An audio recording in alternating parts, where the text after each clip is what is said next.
phone starts ringing. I take a look. It says pendejo number 2 is calling me, which means my supervisor is calling me after hours. So, of course, I am not picking up the phone. Text message, Junior, it's an emergency. Junior, help us out. Pictures, videos all over a broken fire sprinkler pipe, okay? They got a major issue on their hands, and they don't know where the cutoff valve is, okay? And I'm not saying 1 because I don't give a fucking 2. I just got an 80-cent raise 2 weeks ago. This knowledge worth way more than 80 cents, huh? And yes, I'm petty as fuck. Today I come into work. That said supervisor is waiting for me with his 2 little henchmen. Oh, Junior, oh my God, we were calling you last night. It was an emergency. You didn't answer the text. Why didn't you answer? I was like, you were calling me in an emergency? He's like, yes. I'm like, what number were you calling? And he says, my number. I was like, that's the problem. That's not the number that you call in case of an emergency. He's like, what do you mean? I'm like, everyone knows that the number that you call in case of an emergency starts with a 9 and ends in a 11. You don't fucking call me. He's like, oh, Junior, that's so unfair. I'm like, no, it's not unfair. You didn't include me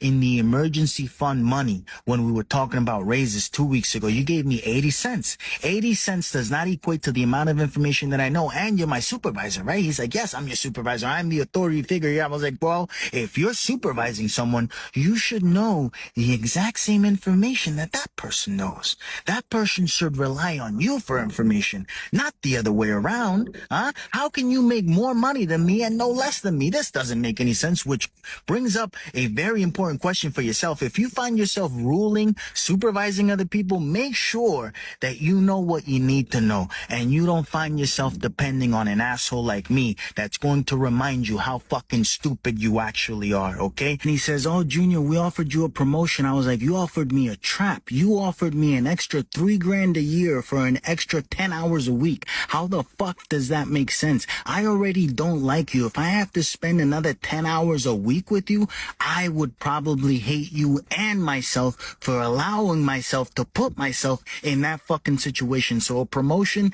is not really a promotion. It's a trap. You're not letting me live, and every single second that I spend here, every single fucking minute, I'm not any happier. So why would I do that to myself? He's like, oh, if you're not happy, you know what you got to do. I was like, yes, I got to tell you to fuck off. And that's what I'm doing. So you can fuck off. You could tell HR. I know you're going to say you got to go to HR now. No. Fuck HR too. I'm not going. I'm taking a mental health day. I'm having a mental breakdown right now. Oh my God, my head fucking hurts. I'm going to go see a doctor. And you know what they're going to tell me? Yes, you had a mental break. And I'll bring that paper in, and then there's nothing that you can fucking do about it. So fuck off, okay, Phil?